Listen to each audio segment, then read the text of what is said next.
వాక్యాన్ని ధ్యానం చేసుకుందాం. మొన్నటి దినాన దేవుని ఇది సిలువలో యేసు ప్రభువారు మాట్లాడిన 7 మాటల గురించి మనం ధ్యానం చేసుకుంటూ వస్తున్నాం. మొదటి మాట మొన్నటి దినాన, నిన్నటి దినాన రెండవ మాట చక్కగా బిడ్డలు వివరించారు. దేవుడు బలంగా బిడ్డలను వాడుకున్నందుకు వందనాలు చెల్లించుకుంటున్నాను దేవునికి. అలానే ఈ మూడవ మాట ఈ దినాన మనతో మాట్లాడడానికి ప్రవేశపడుతున్నారు కాబట్టి మనం శ్రద్ధగా లేఖనాలు తెరుద్దాం, దేవుని వాక్యాన్ని చూసుకుంటూ ధ్యానం చేసుకుందాం. మనంతా ఒక కుటుంబం కాబట్టి కొద్దిగా సమయం లేట్ అయినా లేదంటే ముందుగా ముగించినా మనకి ఏం పర్లేదు. దేవుని మాట శ్రద్ధగా మనం విందాం. బైబిల్ మాత్రం ప్రతి ఒక్కరు తెరాల్సిందే. ఎందుకంటే నేను చెప్పేది మనలో మన హృదయంలోనికి రావాలనంటే ఖచ్చితంగా మనం బైబిల్ చూడాలి. నేను చెప్పేది వాక్యం ఉన్నదో లేదంటే ఏదో వేరువేరుగా చెప్తున్నారో అది కూడా మనం ఖచ్చితంగా గమనించాల్సిన విషయం. అది అందరం బైబిల్ తెరుద్దాం. ఈ మూడవ మాట ఏంటంటే మనకందరికీ తెలిసిన విషయం, ఎప్పుడు మనం మాట్లాడుకుంటూ వస్తున్నాం, లేదంటే దైవజనులు అనేకులు మాట్లాడుతుండగా మనం వింటూ వస్తున్నాం. యోహాను సువార్త 19వ అధ్యాయము 26వ వచనం. యేసు తన తల్లియు తాను ప్రేమించిన శిష్యుడును దగ్గర నిలిచి ఉండదు చూసి, అమ్మా ఇదిగో నీ కుమారుడు అని తన తల్లితో చెప్పాను. తరువాత శిష్యుని చూచి, ఇదిగో నీ తల్లి అని చెప్పాను. ప్రభువు ఎందుకు చెప్పారు ఈ మాట అంటే, చాలాసార్లు మనం వింటూ వస్తున్నాం. ఎలా అంటే ఆ తల్లి బాధ్యత ఆ శిష్యునికి అప్పగించినట్లుగా, కుమారుడు ఈ లోకంలో నుంచి ఆయన యేసు వారు వెళ్ళిపోతున్నారు కాబట్టి తన బాధ్యత అంతా తల్లిని చూసుకోవాల్సిన బాధ్యత అంతా శిష్యునికి అప్పగించినట్లుగా,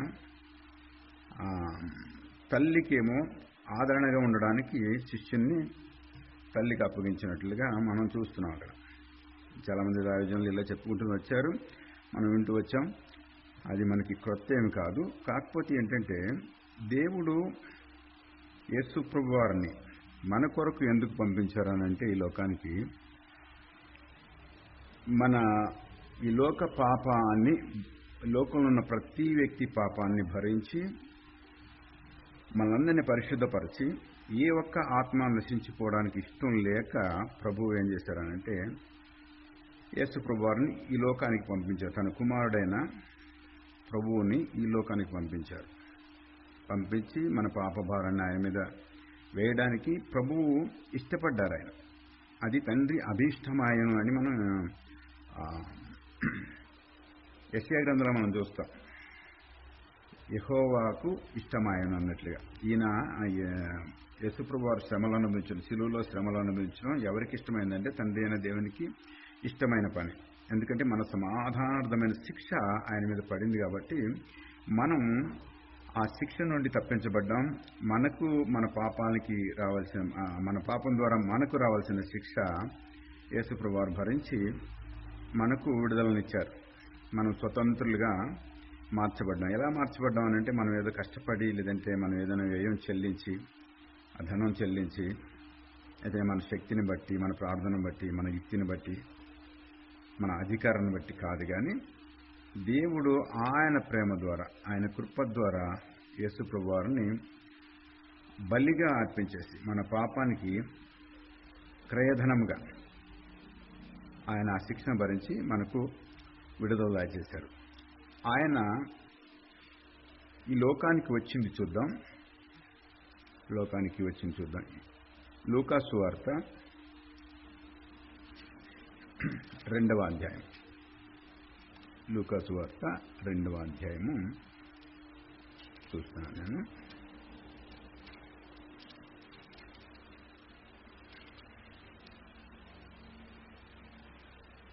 లూకా సువార్త మొదటి అధ్యాయం చూద్దాం. మొదటి అధ్యాయము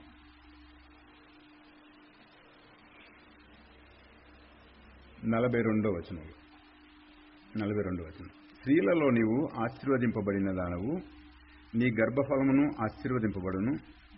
నా ప్రభువు తల్లి నా యొద్దకు వచ్చుట నాకెలా ప్రాప్తించును అని ఎలిజబెత్ ఎలిజబెత్ దగ్గరికి వెళ్ళినప్పుడు ఆమె పలికిన మాట. తర్వాత 45వ వచనంలో వచ్చేటప్పటికి 46వ వచనం వచ్చేటప్పటికి అప్పుడు మరియ ఇట్లనెను, నా ప్రాణము ప్రభువును గణపరుచుచున్నది, ఆయన తన దాసురాలి దీన స్థితిని కటాక్షించెను, నా ఆత్మ నా రక్షకుడైన దేవుని యందు ఆనందించెను, సర్వశక్తిమంతుడు నాకు గొప్ప కార్యము చేశాను గనుక ఇది మొదలుకొని అన్ని తరముల వారు నన్ను ధన్యరాలని అందురు. ఆయన నామం పరిశుద్ధం. ఎందుకు ఈమె ధన్యరాలు ఎందుకైందనంటే ప్రభువు ఆమెను ఎన్నుకున్నారు కాబట్టి ఆమెను ఎన్నుకుని ఎంతోమంది ఇశ్రాయేల్ ప్రజల్లో స్త్రీలు అనబడిన వారు, కన్యకలు అనబడిన వారు చాలామంది ఉంటే ఉండొచ్చుగాక, ఆ దినాల్లో ఆమెను ప్రభువు ఎన్నుకున్నారు ఒక పాత్రగా వాడబడ్డానికి, తన పని కొరకు వాడుకోవడానికి ప్రభువు ఎన్నుకున్నారు కాబట్టి ఆమె ధన్యురాలైంది. అలానే 2వ అధ్యాయము 11వ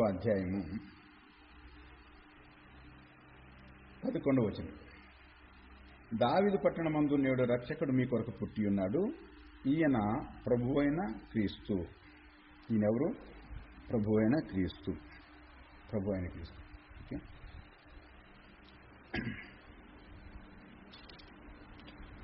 ప్రభువైన క్రీస్తు. అంతకుముందు నేను 1వ అధ్యాయం చెప్పాను కదా, అది చదువుతాం. అది కూడా చదివితే, ఎందుకంటే లేఖనాలు మనకి క్లియర్గా తెలవాలి. 1వ అధ్యాయము 26వ వచనం చదువుతున్నాను నేను. చూడండి, 6వ నెలలో గబ్రియేలును దేవదూత గలిలయలోని నజరేతను ఊరిలో దావీదు వంశస్థుడైన యోసేపును ఒక పురుషునికి ప్రదానం చేయబడిన కన్యక యొద్దకు దేవుని చేత పంపబడెను. ఆ కన్యక పేరు మరియ. ఆ దూత లోపలికి వచ్చి ఆమెను చూచి, దయాప్రాప్తురాల, నీకు శుభము, ప్రభువు నీకు తోడయున్నాడని చెప్పాను. ఇక్కడ పంపబడింది ఎవరనంటే, మరియ దగ్గరకు పంపబడింది ఎవరు? దేవుని దగ్గర నుంచి వచ్చింది గబ్రియేలు అని ఒక దూత, అంటే దేవదూత. అంటే దేవుని కంటే తక్కువ వాడని మనం అనుకోవచ్చు. ఎందుకంటే దేవుని పరిచర్య చేయడానికి, దేవుడు పంపిస్తే రావడానికి, దేవుని ఆజ్ఞలు నెరవేర్చడానికి, దేవుడు ఒక వ్యక్తి దగ్గరికి వెళ్ళి ఈ మాట చెప్పు అంటే ఆ మాట చెప్పడానికి, లేదంటే ఆ వ్యక్తి దగ్గర ఉండి నువ్వు ఆ వ్యక్తిని కాపాడంటే కాపాడడానికి, లేదంటే యుద్ధాలు జరిగించంటే జరిగించడానికి దేవుని చేతిలో వాడబడే దేవదూత. ఆ దూత వచ్చి ఈ మరియకి ఏమని చెప్తుంది చూడండి. అది ఒక మనకు ఏకవచనంతో దూత లోపలికి వచ్చి ఆమెను చూచి, దయాప్రాప్తురాల, అంటే ఇది ఏకవచనమే, నీకు శుభము, ప్రభువు నీకు తోడై ఉన్నాడు అని చెప్పాను. ఇది కూడా ఏకవచనమే, బహువచనమేమీ కాదు, ఏకవచనమే. అంటే ఇక్కడ మరి ఎలా కనిపిస్తున్నది? ఒక మనిషిలా కనిపిస్తున్నది. దేవుని దూతకు ఈ మరి ఎలాగా దేవతలాగా ఏం కనిపించట్లేదు, దేవుడిలా కనిపించట్లేదు, ఒక మనిషిలాగానే కనిపిస్తుంది. ఆమె మనిషి. ఈ శుభవచనం ఏమిటో అని ఆలోచించుకుంటుండగా దూత మరియా భయపడకుము, ఇది కూడా బహువచనమేమి కాదు, దేవుని వలన కృపావరం పొందితివి, ఇదిగో నీవు గర్భము ధరించి కుమారుని కని ఆయనకు యేసు అను పేరు పెట్టుదు. ఇది అండర్లైన్ చేసుకోవాల్సిన మాట. యేసు అను పేరు పెట్టుదు. దేవదూత ద్వారా దేవుని దగ్గర నుంచి వచ్చిన మా ఆజ్ఞ ఏంటంటే, ఆ పుట్టబోయే బిడ్డకు ఏ పేరు పెట్టాలని ఇక్కడ ఎవరు ఈ భూలోకంలో దాన్ని నిర్ణయించిన వారు కాదు, ఆ పేరు పెట్టాలని దాన్ని ఉద్దేశించిన వారు కాదు. ఎక్కడి నుంచి వచ్చింది ఈ మాట అనంటే, పరలోకం నుండి వచ్చిన దేవదూత చెప్తున్న మాట ఏంటంటే, నీవు ఆ కుమారుని కని ఆయనకు నీవు యేసు అను పేరు పెట్టుదు. ఇక్కడ బహువచనం కనిపిస్తుంది. ఎక్కడ కనిపిస్తుంది? ఈ దూత ఈమెతో మాట్లాడినప్పుడు నీవు గర్భం ధరించి, అక్కడ మీరు గర్భం ధరించి అనేమీ లేదు, అక్కడ నీవు గర్భము ధరించి కుమారుని కని. ఇక్కడ బహువచనం ఎక్కడ వచ్చిందంటే, ఆయనకు యేసు అను పేరు పెట్టుదువు. ఆయనకు, ఆ పేరులో ఉన్న వచ్చే పుట్టబోయే బిడ్డకు, తల్లికి లేని ఘనత ఈ కుమారునికి ఎందుకు ఇవ్వాలి అనంటే, ఖచ్చితంగా ఆయన ముందుకెళ్దాం. కుమారుని కని ఆయనకు యేసు అని పేరు పెట్టుదు, ఆయన గొప్పవాడై సర్వోన్నతుని కుమారుడనబడును. అందుకని ఆయనకు ఆ ఘనత ఇవ్వాల్సిందే. ఇక్కడ తల్లికి ఈ కుమారునికి ఉన్న ఈ వ్యత్యాసాన్ని చూడండి. ఇప్పుడు తల్లిని మీరు అని పిలవాల, కుమారుని మాత్రం ఇక్కడ మామూలుగా మనం చూసినట్లయితే నీవు గర్భం ధరించి కుమారుని కని వాడికి యేసు అని పేరు పెట్టదు, అలా ఉండాలి. అక్కడ అలా లేదు. దేవదూత కూడా ప్రభువుకి ప్రభువుకి ఇవ్వాల్సిన ఆ గౌరవాన్ని, ఎందుకు ఈ పుట్టబోయే బిడ్డ ఇక్కడ భూలోకంలోనే పుడుతున్నాడు కదా అంటే కాదు. ఎక్కడి నుంచి వచ్చారు? ఆయన పరలోకం నుంచి వచ్చిన కుమారుడు కాబట్టి ఆయనకు అంత ఘనత, ఆ పేరు ఖచ్చితంగా లేదంటే ఆ గౌరవం ఇవ్వాల్సిందే. ఆయన ఎవరు? గొప్పవాడై సర్వోన్నతుని కుమారుడనబడును. ఇప్పుడు చూద్దాం. సర్వోన్నతుని కుమారుడనబడును. ఈయనకి చూడండి, మన 11వ వచనంలో చూసాం కదా, ఈయన ప్రభువైన క్రీస్తు. ఈయన దావీదు పట్టణమందు నేడు రక్షకుడు మీ కొరకు పుట్టియున్నాడు. ఈయన ప్రభువైన క్రీస్తు. అంటే అక్కడ పేరు పెట్టమన్నది ఏమని చెప్పారు? దేవదూత వచ్చి ఏం చెప్పింది? అక్కడ యేసు అని పేరు పెట్టు. ఇక్కడ ఏం చెప్తున్నారు వీళ్ళు? ఇక్కడ దూతలు ఏం చెప్తున్నారంటే, ఆ దూత ఆ దూత భయపడకుడి, ఇదిగో ప్రజలందరికీ కలుగుబో మహా సంతోషకరమైన సువార్తమానము నేను మీకు తెలియజేస్తున్నాను. దావీదు పట్టణమందు నేడు రక్షకుడు మీ కొరకు పుట్టి ఉన్నాడు. ఈయన ప్రభువైన క్రీస్తు. ఇక్కడికి 2 పేర్లు ఎలా వచ్చినాయి ఈయనకి? అక్కడ పెట్టమన్నది యేసు అని, ఇక్కడ మనకు ఎవరు అనుగ్రహింపబడ్డారని అంటే క్రీస్తు. ఎందుకు ఈయనకి ఈ క్రీస్తు ఈ బిడ్డ పుట్టినప్పుడు పరలోక రాజ్యంలో ఏం కలిగిందంటే 13వ వచనం చూడండి. వెంటనే పరలోక రాజ్య సమూహము ఆ దూతతో కూడా నుండి సర్వోన్నతమైన స్థలములలో దేవునికి మహిమయు ఆయనకిష్టులైన మనుషులకు భూమి మీద సమాధానమును కలుగునుగాక అని దేవునికి స్తోత్రం చేయుచుండెను. ఒక్క వ్యక్తి చూడండి, భూలోకంలో ఎంతో మంది కోట్ల కొలది ప్రజలు పుట్టినప్పుడు కూడా సర్వసాధారణంగా ఈరోజు మన ఇంట్లో పుడితే మనకు ఒక ఉత్సవం, లేదంటే మనకు ఒక సంతోషం. ప్రక్క ఇంట్లో పుడితే మనకు ఆ విషయం కూడా ఒక సంతోషకరమైన విషయమే. కానీ ప్రపంచం నిండా అనేకులు పుట్టారు.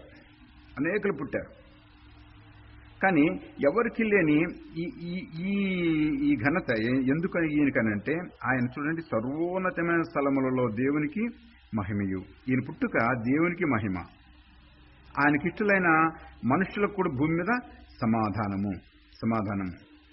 పరలోకంలో మహిమ, భూలోకంలో సమాధానం.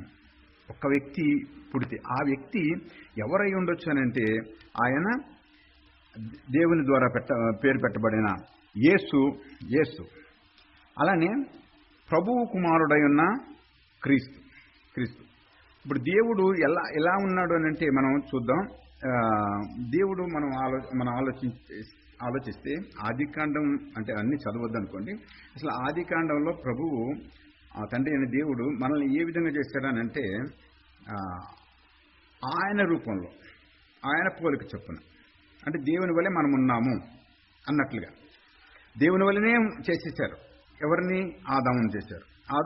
ఆదామును చేసి దేవుని వల్లనే చేసి, దేవునికి ఉన్నంత మహిమ, దేవునికి ఏ మహిమ ఉన్నదో ఆ మహిమతోనే ఆయన నింపేశారు. కాబట్టి వాళ్ళు ఆదాము అవ్వలు ఎలా ఉన్నారనంటే దేవుని బిడ్డల్లాగా. అందుకని దేవుని కుమారుడు అనబడిన ఆదాముకి తండ్రి లేడు. ఆదాముకి తండ్రి ఎవరు అంటే దేవుడే. కానీ యేసు ప్రభువు వారు ఈ లోకానికి వచ్చినప్పుడు ఆ దేవుని దేవుని రూపంలో, దేవుని స్వరూపంలో చేయబడిన ఈ మానవాళి అంతా కూడా ఎలా ఉన్నది? దేవుని రూపంలోనే ఉన్నారనేది ఇప్పుడు మనం ఏమనుకుంటామంటే, ఆ మొదటి మాటను బట్టి మనం దేవుని పోలిక చొప్పున దేవుని కుమారులమై, దేవుని కుమార్తెలమై ఉన్నాము, దేవుని పోలిక చొప్పున ఉన్నాము, మన వల్లనే దేవుడు ఉన్నాడు అని అనుకుంటుంటాం. కానీ మన వల్లనే దేవుడు ఉన్నాడా అనంటే చూడాలి. ఇక్కడికి వచ్చినప్పుడు ఇక్కడ యేసుప్రభు వారు పుట్టినప్పుడు అంటే ఎలా పుట్టారు? ఆయన దాసుని స్వరూపము ధరించుకుని. ఎందుకు మనిషిని దేవుని పోలికలో చేసినప్పుడు ఈ యేసుప్రభు వారు మనిషిగా పుట్టారు. ఈయన ఏ రూపం ధరించుకుని పుట్టారంటే ఈయన దాసుని స్వరూపము ధరించుకుని. ఎందుకు ఈయన దాసుని స్వరూపం ధరించుకోవాలనంటే మానవుడు దేవుని స్వరూపంలో చేయబడినప్పటికీ కూడా ఆయన మహిమను తృణీకరించి ఆయన మహిమను వదులుకుని ఆయన ఆజ్ఞను అతిక్రమించిన వారై ఆ మహిమను కోల్పోయిన తర్వాత మనం ఎలా ఉన్నాం అనుకుంటే ఇప్పుడు మనం అనుకోవడానికి వీల్లేదు. దేవుని స్వరూపంలో ఉన్నామని అనుకోవడానికి వీల్లేదు. ఆ రోజున ఆ వాక్యాన్ని ఆ వచనాన్ని పట్టుకుని మనం దేవుని స్వరూపం దేవుని పోలికలో ఉన్నాము అంటే పోలిక ఉంటే ఉండవచ్చు కాక ఆ మహిమను లేదంటే ఆ వెలుగు ఆ ప్రభావం వాటన్నిటిని కోల్పోయాము. ఆ ప్రభావం లేదు. ఎందుకంటే దేవుడు కోటి సూర్య తేజస్సాలు. ఒక సూర్యుని మనం కరెక్ట్గా ఇప్పుడు ఈ సమయంలో మనం డైరెక్ట్గా మనం చూడలేం. ఒక సూర్యుని మనం చూడలేం. కానీ కోటి సూర్యుల తేజస్సాలంటే ఇంకా ఆయన అసలు చూడగలమా? ఆయన మహిమ ఎటువంటిది. అందుకనే మన దేవునికి ఒక ఉన్నది ఏంటంటే ఆయన 10,000లో అతి సుందరుడు. 10,000లో అతి సుందరుడు. ఆ 10,000లో అతి సుందరుడుగానే పుట్టాడా అనంటే లేదు. ఇక్కడ ఎలా పుట్టాడంటే ఆయన మనుష్యుని పోలికగా. ముందు దేవుని పోలికగా దేవుడు మనల్ని చేస్తే యేసుప్రభు వారు వచ్చే సమయానికి మనం ఎలా ఉన్నామనంటే మనుష్యుని పోలికగా యేసుప్రభు వారు పుట్టాల్సి వచ్చింది. అంటే ఆయనలో తర్వాత మనం యెషయా గ్రంథంలో చూస్తాం, ఆయనను చూడనపేక్షించుటకు స్వరూపమైనను సొగసైనను లేదు, చూడనొల్లని వానిగా. అసలు ఆయన చూడలేం మనం. అంత హీనస్థితిగా. ఆ హీనస్థితి ఎందుకు, ఆ రూపం ఎందుకు దాల్సి వచ్చిందంటే మనం ఆ రూపంలో ఉన్నాము. మనం పనికిరాని నికృష్టమైన రూపంలో మనం ఉన్నాం.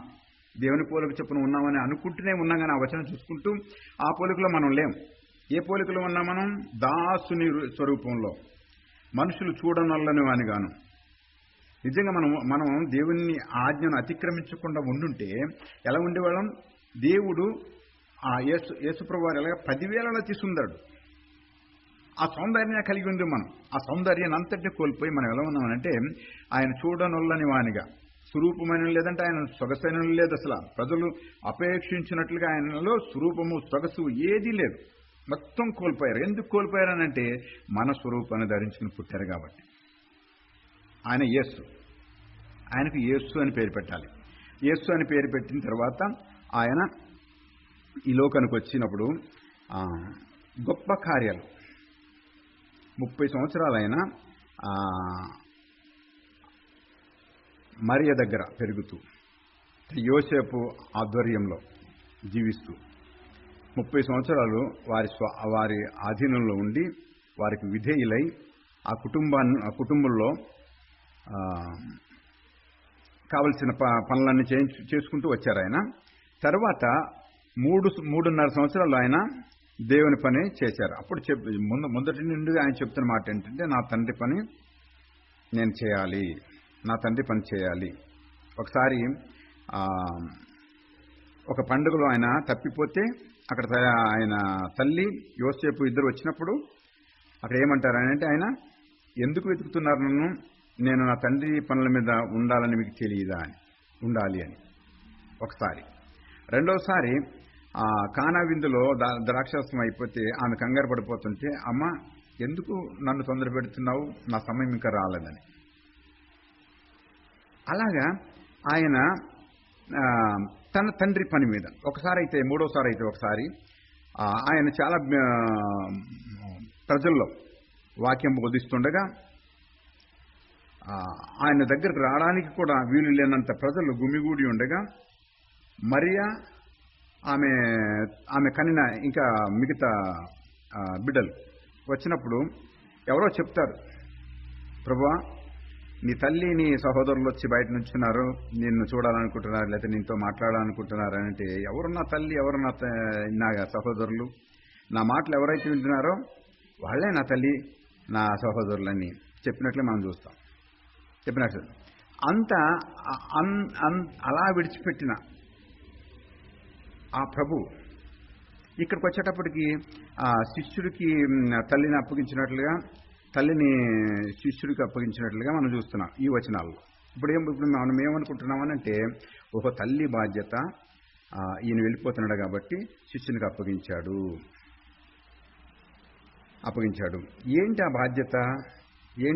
ఎందుకు అప్పగించాడంటే, ఆయన ఈ శరీరానుసారంగా ఒక ఆదరణ కలిగి ఉండడానికి మాత్రమే, ఆమెను పోషించడానికి, లేదంటే ఆమె చనిపోయినప్పుడు చక్కగా సమాధి కార్యక్రమం చాలా బాగా జరిగించు, లేదంటే ఆ జ్ఞాపకాలు కూడికి నువ్వు బాగా జరిగించు అని చెప్పడానికి కాదు. అవన్నీ చూసుకునేది దేవుడు చూసుకోగలడు. ఎందుకనంటే ఆయన ఒకసారి చెప్తారు, మీరు దేని గురించి చింతించొద్దు. అసలు ఈ లోకంలో ఉన్న వాటి గురించి, దేని గురించి, ఏమి తిందుమా, ఏమి త్రాగుదుమా, ఏమి ధరించుకుందుమా, వీటన్నిటిని ప్రక్కన పెట్టండి. అవన్నీ కూడా మీకు కావాలని మీ పరలోక తండ్రికి తెలుసు.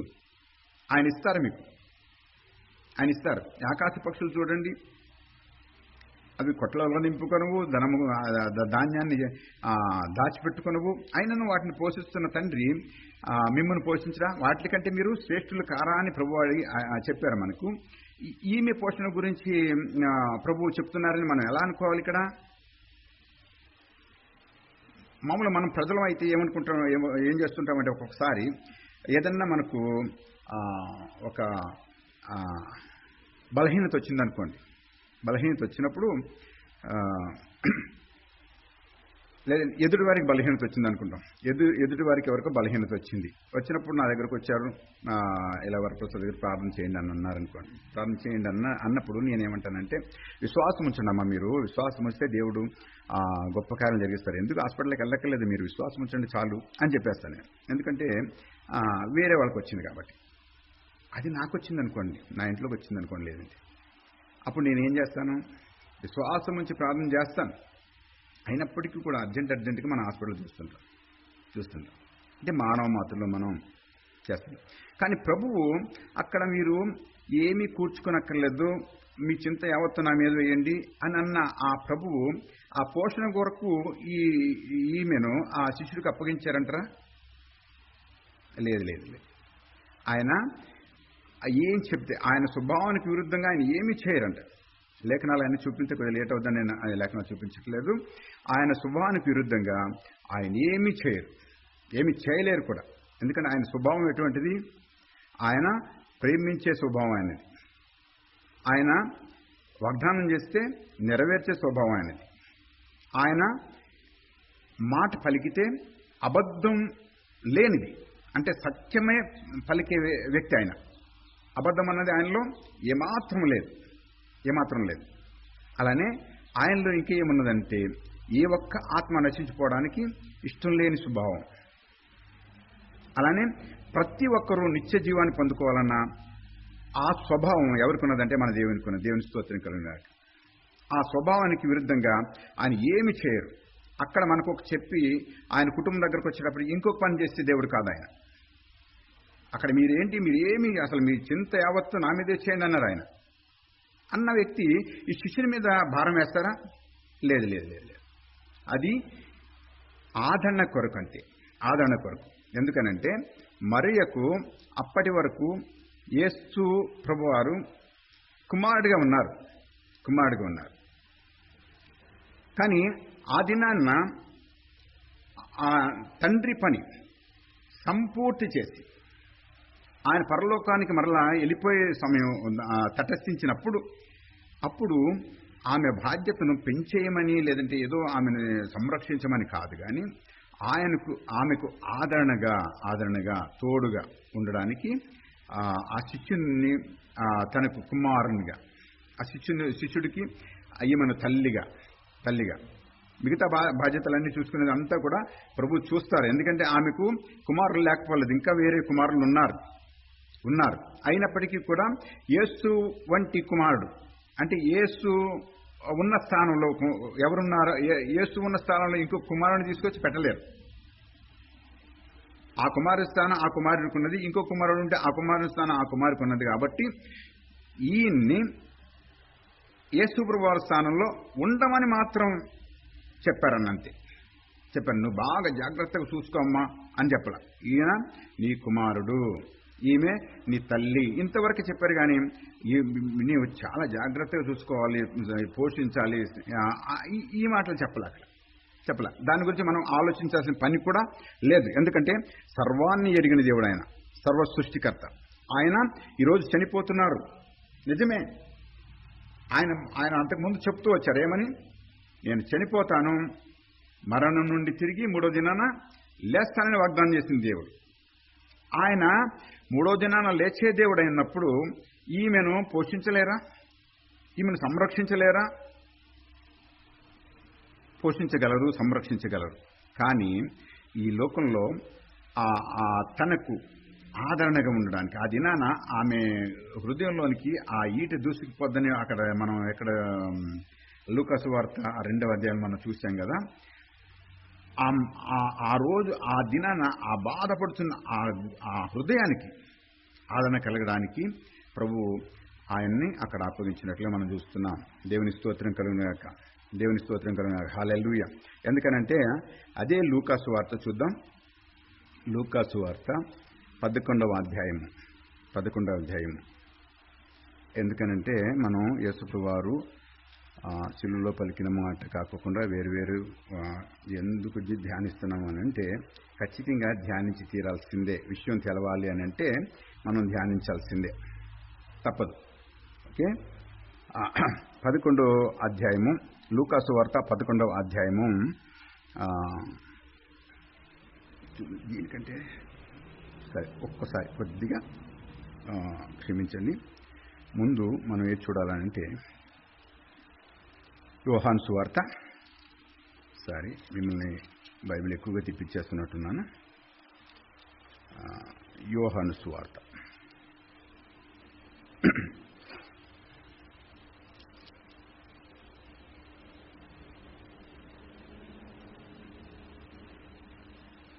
యోహాను సువార్త 7వ అధ్యాయము 32వ వచనం నేను చదువుతున్నాను. జనసమూహము ఆయనను గూర్చి ఇలాగూ సనుగుకుంటా పరిచయలు విని, అంటే ఏమని సనుక్కుంటున్నారు వాళ్ళు? 31 నుంచి చదువుతున్నాను చూడండి.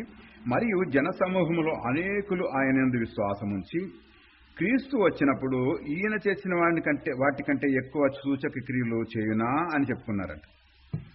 క్రీస్తు వస్తాడని అందరికీ తెలుసు, వాళ్ళందరూ క్రీస్తు కాసు కూర్చున్నారు. యూదులందరూ కూడా క్రీస్తు వస్తాడు, ఆయన రాజుగా వస్తాడు, మమ్మల్ని అందరినీ పరిపాలిస్తాడు, ఆయన దావీదు కుటుంబంలో పుడతాడు, క్రీస్తు వచ్చి ఆయన ఒక పెద్ద గుర్రం మీద వస్తాడని, పెద్ద రథం మీద వస్తాడని అలా ఎదురు చూస్తున్నారు. కానీ క్రీస్తు వచ్చినప్పుడు కూడా ఆయన క్రీస్తు అని గమనించలేదు, వాళ్ళు ఎరగలేదు. గుర్తెరగక వాళ్ళు ఏమంటున్నారంటే, ఆ ప్రజలు ఏమంటున్నారంటే ఆయన చేస్తున్న సూచక క్రియలు, ఆయన అద్భుత కార్యాలు, ఆయన చనిపోయిన వారిని లేపేస్తున్నారు, కుంటివారు నడిచేస్తున్నారు, గుడ్డివారు చూపు పొందుతున్నారు, ఇక రోగులందరూ స్వస్థపరచబడుతున్నారు, అనేకమైన అద్భుత కార్యాలు జరుగుతుంటే ఆ ప్రజలు ఏమంటున్నారంటే, అనేకులు ఆయన విశ్వాసం ఉంచిన వారందరూ కూడా ఏమంటున్నారంటే, క్రీస్తు వచ్చినప్పుడు ఇతనికంటే ఎక్కువ ఏమైనా చేస్తారా, ఈ చాలవా, ఈ కాదా అసలా అని అంటుంటే దాన్ని జీర్ణించుకోలేకపోయారు ఎవరు? జనసమూహము ఆయనను గురించి ఇలాగ సనుగుకుంటా పరిచయలు వినినప్పుడు ప్రధాన యాజకులను పరిచయలను ఆయన పట్టుకొనుటకు బంట్రోతులను పంపిరి. ఈ మంచి మాటలు చెప్తుంటే వాళ్ళు జీర్ణించుకోలేకపోయారనమాట. ఏంటి? యేసు అని పుట్టినవాడు మన రక్షకుడా, లేదంటే మనల్ని పరిపాలిస్తాడా? అలా ఎక్కడున్నది? క్రీస్తు వస్తాడని ఉన్నది. మనం క్రీస్తు కొరకు కనిపెడుతున్నాం, కానీ ఇక్కడ యేసు అని వచ్చి ఈయనే పెద్ద అద్భుత కార్యాలు చేస్తున్నాడని ఈయనే విశ్వసించి ఈయనే రాజు అంటున్నారు. ఏంటిది? ఇది కాదు కదా అని చెప్పేసి వాళ్ళు తీసుకురండి తను ఎవరిని, ఆ యేసు అనబడిన వాడిని పట్టుకొని తీసుకొచ్చేసేయండి అని బంట్రోతులను పంపిస్తారు. బంట్రోతులు అంటే పోలీసులు వచ్చేసారు. వాళ్ళు వచ్చిన తర్వాత వాళ్ళు అంటారు 45వ వచనంలో, ఆ బంట్రోతులు ప్రధాన యాజకుల యొద్దకును పరిచయుల యొద్దకును వచ్చినప్పుడు వాళ్ళు ఏమడుగుతారంటే, ప్రధాన యాజకులు పరిచయులు, ఎందుకు మీరు ఆయనను తీసుకురాలేదని అడుగుగా ఆ బంట్రోతులు ఆ మనుష్యుడు మాట్లాడినట్టు ఎవడును ఎన్నడును మాట్లాడలేదనిది. ఆ మనుషుడు మాట్లాడినట్టు అసలు ఈ ప్రపంచం పుట్టింది మొదలుకొని ఇప్పటి వరకు మేము చూసినంత మట్టు ఆ మనుషుడు మాట్లాడినట్టు ఎవడును ఎన్నడును మాట్లాడలేదు. ఎంత గొప్ప సాక్ష్యం! దేవుని స్తోత్రం కలుగుగాక. ఆ మాటలు విని అలానే ఒకసారి అప్పుడు చూద్దాం. లూకా సువార్త 11:27 11:27. అలానే ఆయన దేవుని మాటలు అంటే ప్రభు ఆయన వాక్యం చెబుతుండగా, లేదంటే ఒక మంచి మంచి సూచక క్రియలు జరిగిస్తూ, అద్భుత కార్యాలు జరిగిస్తూ, ఆయన పెదవుల నుండి వచ్చే ఆ జీవపు మాటలు, ఆయన నోటి నుంచి వచ్చే ప్రతి మాట జీవాన్నిచ్చే మాట కాబట్టి, ఆయన జీవం కలిగిన దేవుడు కాబట్టి, ఆయన మాటలు జీవం కలిగిన మాటలు కాబట్టి, ఆ మాటలు వెలువడుతుండగా ఆ మాటలు విన్న ఒక స్త్రీ ముగ్ధురాలైపోయి ఏం మాట్లాడింది చూద్దాం. 27వ వచనంలో 11:27లో నేను చదువుతున్నా. ఆయన ఈ మాటలు చెప్పుచుండగా ఆ జనసమూహంలో ఉన్న ఒక స్త్రీ ఆయనను చూసి, నిన్ను మోసిన గర్భమును నీవు కుడిచిన స్తనములను ధన్యములైనవని కేకలు వేసి చెప్పింది.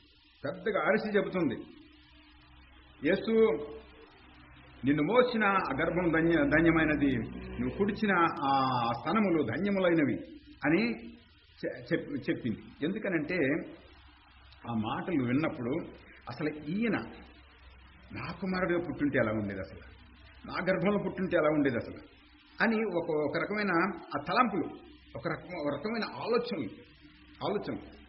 కానీ మరియని ప్రభు అనుకున్నారు.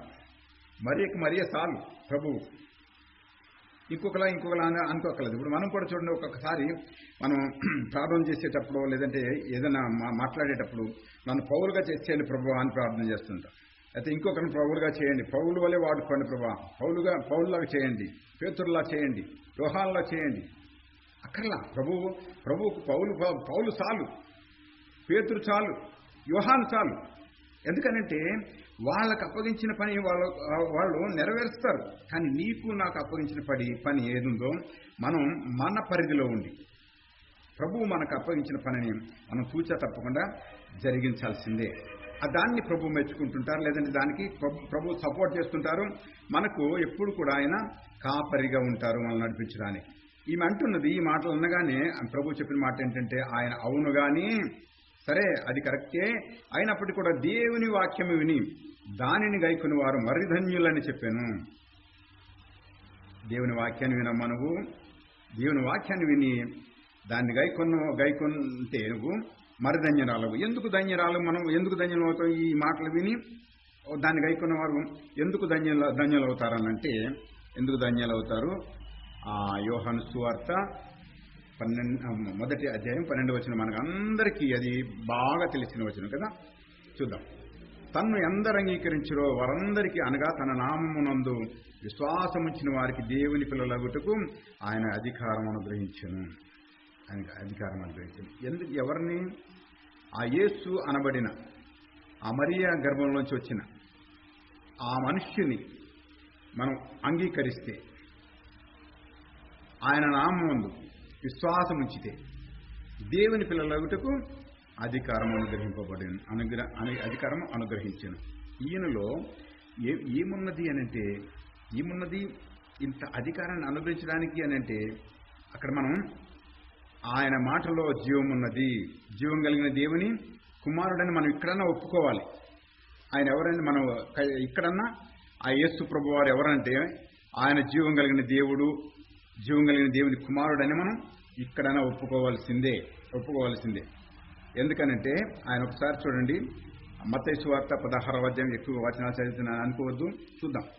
మత్తయి సువార్త 16వ అధ్యాయము 13వ వచనం. యేసు ఫిలిప్పుదైన కైసరియా ప్రాంతంలోకి వచ్చి, మనిషి కుమారుడు ఎవడని జనులు చెప్పుకొంటున్నారని తన శిష్యులను అడగగా, వారు కొందరు బాప్తిస్తమిచ్చి యోహాననియు, కొందరు ఏలియా అనియు, కొందరు ఇర్మియా అనియు, లేక ప్రవక్తల్లో ఒకడనియు చెప్పుకొంటున్నారని అనేది. వీళ్ళందరూ ఏమనుకుంటున్నారంట? యేసు ప్రభువును చూస్తున్న ప్రజలందరూ కూడా ఏమనుకుంటున్నారు?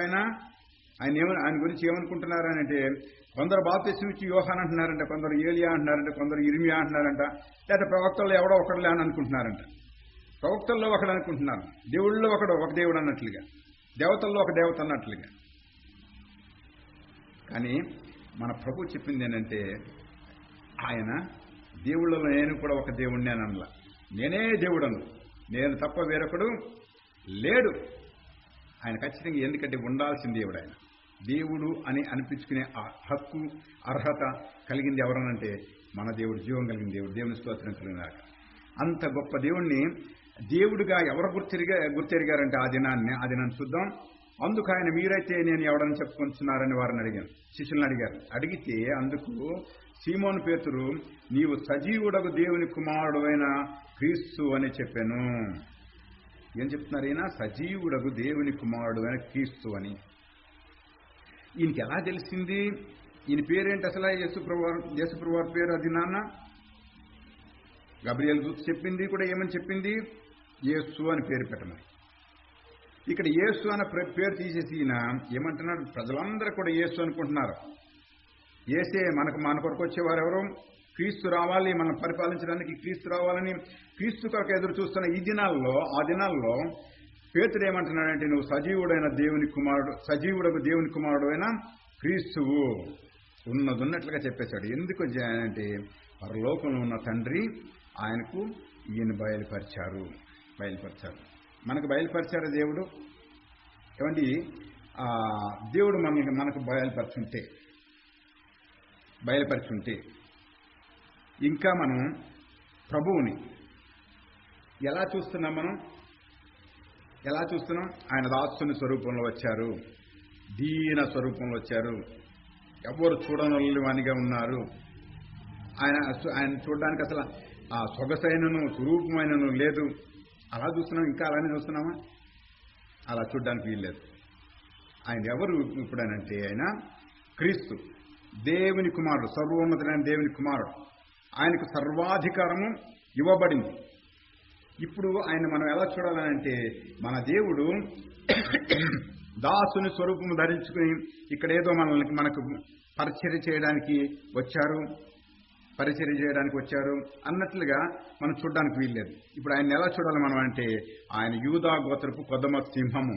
దేవుని స్తోత్రం కలుగునాక. ఆయన ముందు ప్రతి మోకాలు వంగవలసిందే, ప్రతి నాలుక ఆయనను స్తుతించాల్సిందే. క్రీస్తు పాతాళంలో విడు. ఎందుకనంటే చూడండి, ఇక్కడ మనం అసలు మనం ఆ మాట ధ్యానం చేసుకుంటున్నాం. మరియ కుమారుడు కాదు. ఇప్పుడు ఈ మాట అంటే కొంతమందికి కోపం వచ్చేది. ఎందుకంటే ఇంకా మరియ కుమారుడు అని చెప్పేసి మరియను పూజలు చేసే వాళ్ళు చాలా మంది ఉన్నారు.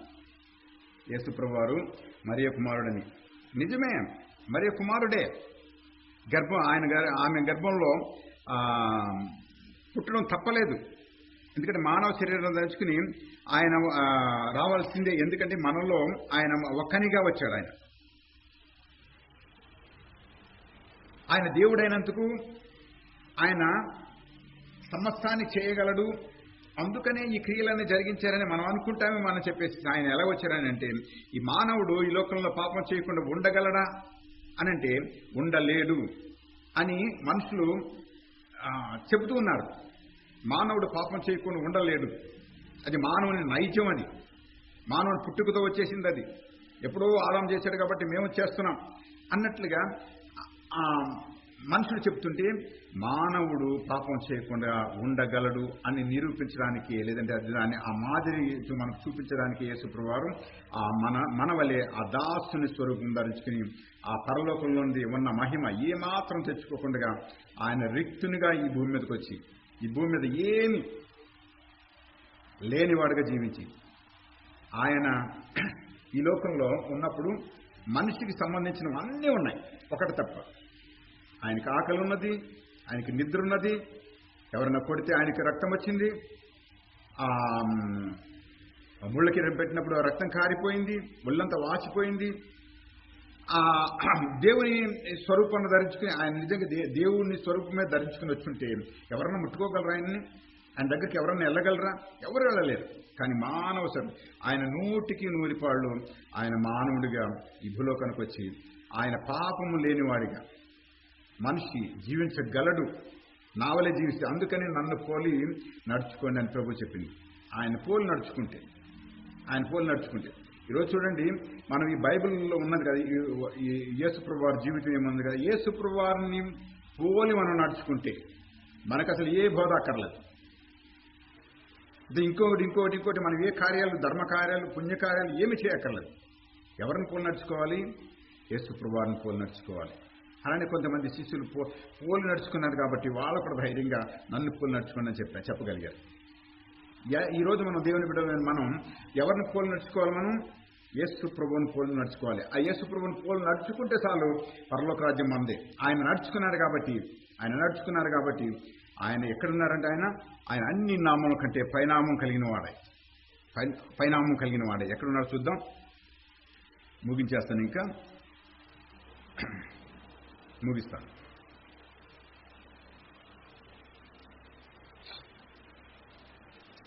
ఎఫెసీ పత్రిక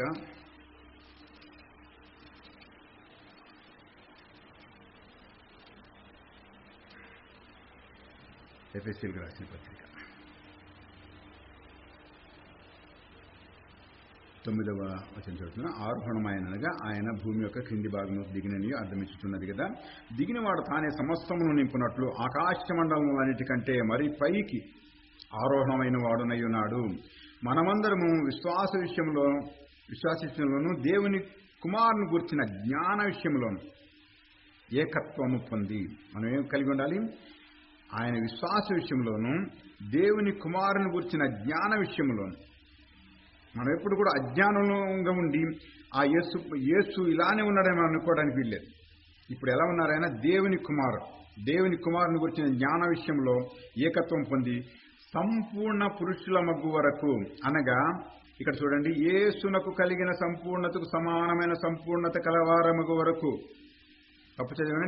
కరెక్ట్ చదివానా? తప్పు చదివాను. క్రీస్తునకు కలిగిన సంపూర్ణతకు సమానమైన సంపూర్ణత కలవారమగు వరకు. ఇక్కడ యేసునకు కలిగినది కాదు, ఇక్కడ క్రీస్తునకు కలిగినది. ఇక్కడ వేరు చేస్తున్నామని మనం అనుకోకూడదు. ఈ క్రీస్తు అనబడిన ఈ మాట ఎక్కడి నుంచి వచ్చిందని అంటే, యేసు ప్రభువారు శిలువలో మరణించిన తర్వాత క్రీస్తు యేసుకు కలిగిన మనస్సు, లేదంటే క్రీస్తు యేసు రక్షణలోనికి, క్రీస్తు యేసు మనకు రక్షణ అనుగ్రహించారు, ప్రభు అయిన క్రీస్తు, ఇలాగా ప్రతిదానికి కూడా యేసు క్రీస్తునందు లేదా క్రీస్తు యేసునందు, ఇలాగ క్రీస్తు అనబడిన మాట ఇక్కడ మనకి కనపడుతూ, ప్రతి పత్రికలోను ప్రతి మాటలోనూ ఆయన యేసు ప్రభువారిని చూపించేది ఏంటంటే ఆయనకు ఉన్నతమైన నామం క్రీస్తు, క్రీస్తు యేసు. ఎందుకు ఈ రెండో పేరు ఎక్కడ వచ్చిందంటే, ఆయన సర్వోన్నతుడైన దేవుని కుమారుడు అనబడును, ఆయన క్రీస్తు అని. ఎక్కడ మనం లూకా సువార్త మొదటిలో చూసాం కదా, మొదటిలో యేసు అని పేరు పెట్టమ్మా అని అన్నారు. తర్వాత అదే దూతలు ఈ గొర్రెల కాపరికి చెప్పింది ఏంటి? క్రీస్తు అనబడను, క్రీస్తు వచ్చారని. అలానే ఆ దినాన యేసు అనబడిన ఆ ప్రభువే ఈరోజు క్రీస్తుగా ఉండి అంటే సర్వాధికారాన్ని కలిగి ఉండి అన్నిటికీ మించిన ఆ ఆధిక్యతను ఆయన కలిగి ఉన్నారు. దేవుని స్తోత్రం కలిగినారు.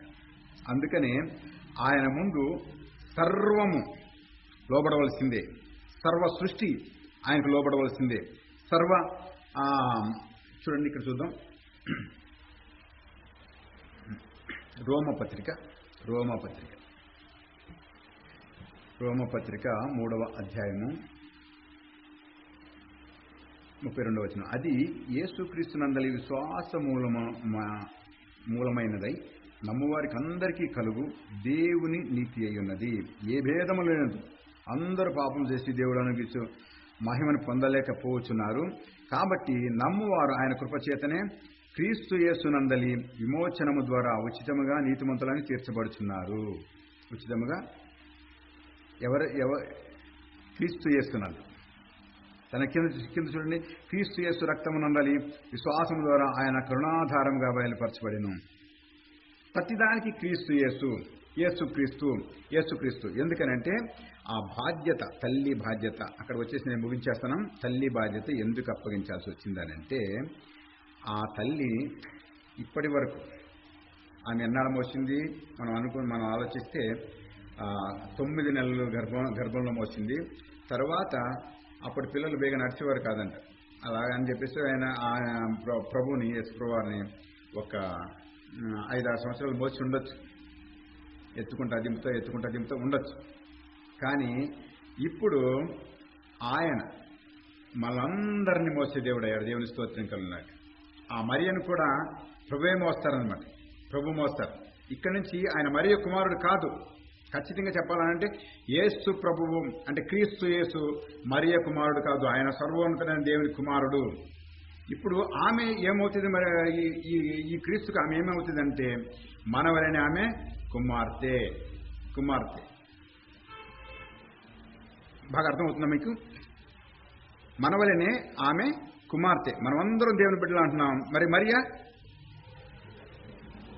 మనకే అమ్మమ్మ నాన్నమ్మ కాదు, ఆమె కూడా మనతో పాటే కుమార్తె, దేవుని కుమార్తె.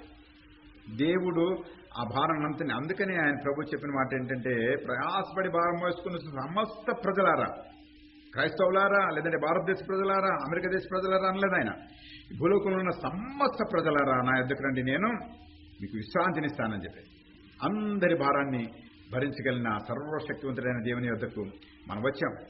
ఆ మరియ కూడా ఆయన దగ్గరికి వచ్చింది. మనం ఆయన కుమార్తెలు మనం అంటున్నాం కదా. అలానే ఆమె కూడా ఆయన కుమార్తె. ఈమెను ఎన్నాళ్ళ మోయాలి? ప్రభు ఎన్నాళ్ళ మోయాలి? యుగ యుగములు మనల్ని మోసే దేవుడు. ముదిమి వచ్చే వరకు మనల్ని కూడా చంక పెట్టుకుని మోసే దేవుడు అనుకున్నాడు. దేవుని స్తోత్రం కలుగునాక. హల్లెలూయా. ఎందుకనంటే చూడండి, ఒక్కొక్కసారి ఇప్పుడు మనం కూడా యేసు ప్రభువు వారు ఈ లోకంలో ఉన్నప్పుడు ఆయన శరీరధారి అయి ఉండగా ఆయన్ని దావీదు కుమారుడా యేసు అని పిలిచారు, అది సంబోధించారు.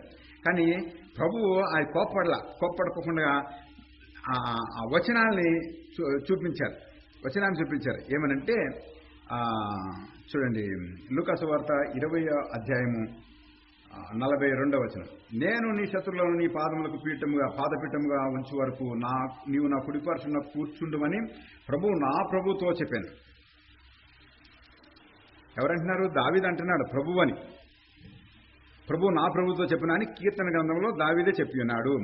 దావీదు ఆయనను ప్రభువు అని చెప్పినేడలా ఆయన ఎలాగూ అతని కుమారుడుగనని యేసు ప్రభువు వారు అడిగారు. అవును కదా, ఇది నిజమే కదా. మనం దావీదు కుమారుడు అనొచ్చునా అనడానికి వీల్లేదు. ఆయన వంశంలో లేదంటే ఆ గోత్రంలో పుట్టినంత మాత్రాన ఆయన దావీదు కుమారుడు కాదు. ఆయన దేవుని కుమారుడు. దేవుని స్తోత్రం కలిగినాక. దావీదు కూడా ఆయన కుమారుడే. అలానే ప్రభువు నా రక్షకుడు, నా ప్రభువు అని అన్నది ఆమె. ఎవరో మరియ. ఆమె కూడా మరియ కూడా దేవుని కుమార్తె. మరియ కుమారుడు అనడానికి వీల్లేదు. మరియ కుమారుడు అని చెప్పేసి మరియమ్మను పూజించే వాళ్ళు చాలా మంది ఉన్నారు. కాబట్టి దేవుడు ఇక నుండి నన్ను మరియ కుమారుడు అని అనద్దు అని చెప్పలేదు. కానీ దాని భావం మనం బాగా ధ్యానం చేసినట్లయితే ఖచ్చితంగా మనం మరియ కుమారుడు అనడానికి వీలు లేదు, దావీదు కుమారుడు అనడానికి వీలు లేదు. ఎందుకనంటే దేవుడు ఆయన సర్వోన్నతమైన దేవుని కుమారుడు అనబడును. సర్వోన్నతమైన దేవుని కుమారుడు. నీవే సర్వోన్నతమైన దేవుని కుమారుడు అయినా క్రీస్తువు అని సాక్ష్యం చెప్పారు, ప్రవచనాలు పలికారు. మనం నమ్మాలి, ఖచ్చితంగా నమ్మాలి. అందుకని యేసుప్రభు వారు ఇక తల్లిగా లేదంటే కుమారుడిగా ఆ యోహానుని తల్లిగా ఆమెను వాళ్ళిద్దరికీ ఈ శరీర ఆ బాంధవ్యాన్ని నిలపడానికి ఆదరణ కలిగించడానికి ఆ దినాన్ని అప్పగించారు తప్ప పోషించమని లేదంటే ఈ తల్లి బాధ్యతలు వహించమని అది కాదు. ఖచ్చితంగా ఆ బాధ్యతలు, మన బాధ్యతలన్నింటినీ కూడా ఈ లోకంలో ఉన్న ప్రతి మానవుని బాధ్యత ప్రభువు మీద ఉన్నది. ఎందుకనంటే మనం అందరం ఆయన కుమారులను కుమార్తెను ఎందరైతే అంగీకరిస్తున్నారో ఆ ప్రభువుని అంగీకరించిన మరియ కూడా ఆమె దేవుని కుమార్తె, మనం కూడా దేవుని కుమారులం కుమార్తెలం, మనందరూ కూడా దేవుని బిడ్డలమై ఉన్నాం. మనందరూ కూడా ఆయన ఎప్పుడు కూడా గణపరుస్తూనే ఉండాలి. ఆయన ఎప్పుడు కూడా చిన్న చూపు చూడడానికి వీల్లేదు. మనుష్య కుమారుడిని దూషిస్తే క్షమాపణ ఉన్నది, తర్వాత పరిశుద్ధాత్మ దూషించిన వారికి క్షమాపణ లేదు అని ప్రభు ఎందుకు చెప్పారనంటే, మనుష్య కుమారుడు అంటే ఈ భూలోకంలో ఉన్నప్పుడు ఆయన మనుష్య కుమారుడికి ఉన్నందుకు ఆయన దూషించారు, కొట్టారు, తిట్టారు, ఏదో ఈడ్చేశారు, చీరేశారు, ఆయన దేహమంతా దున్నేశారు, ఆయన ఇష్టం వచ్చినట్టు అవమానపరిచారు, ఉమ్మివేశారు, పిడుగుదులు గుద్దారు, హేళన చేశారు, అపహసించారు, గేలి చేశారు. కానీ ఇప్పుడు ఆయన ఆ రూపంలో మనం చూడడానికి వెళ్ళలేదు. మన తండ్రి, మన దేవుడు, మన రాజు ఎలా లేచాడంటే ఆయన మృత్యుంజయుడే లేచాడు. మరణాన్ని జయించి మృత్యుంజయుడే లేచాడు. ఆయనకు అడ్డం కానీ లేదంటే ఆయనకు ఎదురున్నది కానీ ఏది లేదు ఈ భూమి మీద కానీ, లేదంటే అందుకని ఆకాశం ముందు కానీ భూమి మీద కానీ భూమి కింద ఉన్న దేని మీద కానీ ఆయనకు తప్ప వేరెవ్వరికి అధికారం లేదు. అన్నిటి మీద ఆయన అధికారం కలిగి ఉన్నారు కాబట్టి ఆయనకి విధేయులు అవుదాం, ఆయన్నే తండ్రిగా భావిద్దాం, ఆయనకి మనం బిడ్డలుగా ఉందాం. ఈ దినాన సిలువలో యేసుప్రభు వారు ఆమెకు అప్పగించిన బాధ్యత, లేదంటే ఆ శిష్యుడికి అప్పగించిన బాధ్యత ఏంటంటే శరీరానుసారంగా కొంతవరకు ఆదరణ కలిగించడానికి తప్ప మనమందరం కూడా ఆ యేసు మరియ కుమారుడని లేదంటే దావీదు కుమారుడని అనడానికి వీల్లేదు. ఖచ్చితంగా ఆయన సర్వోన్నతుడైన దేవుని కుమారుడు. లేఖనాలు చెబుతున్నాయి సర్వోన్నతుడైన దేవుని కుమారుడు ఆయనే యేసు క్రీస్తు. ముందు మానవ శరీరంగా ఉన్నప్పుడు, శరీరధారిగా ఉన్నప్పుడు ఆయన యేసు యేసు యేసు అని పిలిచారు. కానీ అక్కడి నుంచి ఆయన ఎప్పుడైతే ఈ మరణాన్ని జయించి మరలా దేవుని కుమారు దేవుని కుడిపక్ష ముందు ఆయన ఆశీనుడు అవడానికి వెళ్ళారు. అందుకని ప్రభు చెప్పిన మాట ఏంటంటే, ముందు నాకు ఈ భూమి లేనప్పుడు పుట్టక ముందు నాకు ఏ మహిమతో నేనున్నానో ఆ మహిమను నాకు మరలా ఇమ్మని ప్రభు అడిగారు. కాబట్టి ఆ మహిమతో ఆయన నింపబడి ఉన్నారు. ఆయన తక్కువగా చూడడానికి కానీ ఆయన తక్కువగా ఎంచడానికి కానీ ఏమాత్రం ఆస్కారం లేదు, అవకాశం లేదు. ఆయన వచ్చేటప్పుడు ఎలా వస్తారో తెలుసా? ఆయన రాజ్యాధిరాజుగా వస్తారు. ఆయన ముందు ఏదీ నిలవదు. ఆయనకు అడ్డొచ్చింది ఏదీ లేదు. ఆయనకి ఎదురెళ్ళే వాళ్ళం మనమే. ఎందుకంటే ఆయన ప్రియ బిడ్డలం కాబట్టి ఆయన ప్రత్యక్షతలో ఆయన ఎదుర్కొనే అవకాశం. ఎందుకంటే తండ్రిగా, కుమారులుగా, కుమార్తెలుగా ఆయన కౌగిలించిన ఆ ఆధిక్యత లేదంటే ఆ భాగ్యం మనం పొందుకున్న వారమై ఉన్నాం. మనమే ధన్యులం. మనం ఆ ధన్యకరమైన ఆస్థితి నుండి ఎప్పుడు తప్పుకోవడానికి వీల్లేదు. ఈ జీవాలను ప్రతి బిడ్డ ప్రతి బిడ్డలందరూ ఆ దేవుని కొరకు ఎదురు చూస్తూ, దేవుని ప్రత్యక్షత కొరకు ఎదురు చూస్తూ, దేవుని ఎదుర్కోవడానికి పరిశుద్ధులైన దేవుని ఎదుర్కోవడానికి పరిశుద్ధంగా జీవించడానికి మనం అందరం ప్రయాసపడదాం. ఆ ప్రభువును హత్తుకొని జీవిద్దాం. దేవుడి రాకడలో మనం తల ఎత్తుకునే వారంగా ధైర్యంగా ఆయన ముందు ఆయనకి ఎదురు వెళ్ళి ఆయన కౌగిలించిన కృప మనందరికీ దేవుడు దయచేయను గాక. దేవుడి మాటలను ఆశీర్వదించి దీవించిన గాక. ఆమేన్. ప్రార్థన చేసుకుందాం. చిన్న ప్రార్థన చేసుకుని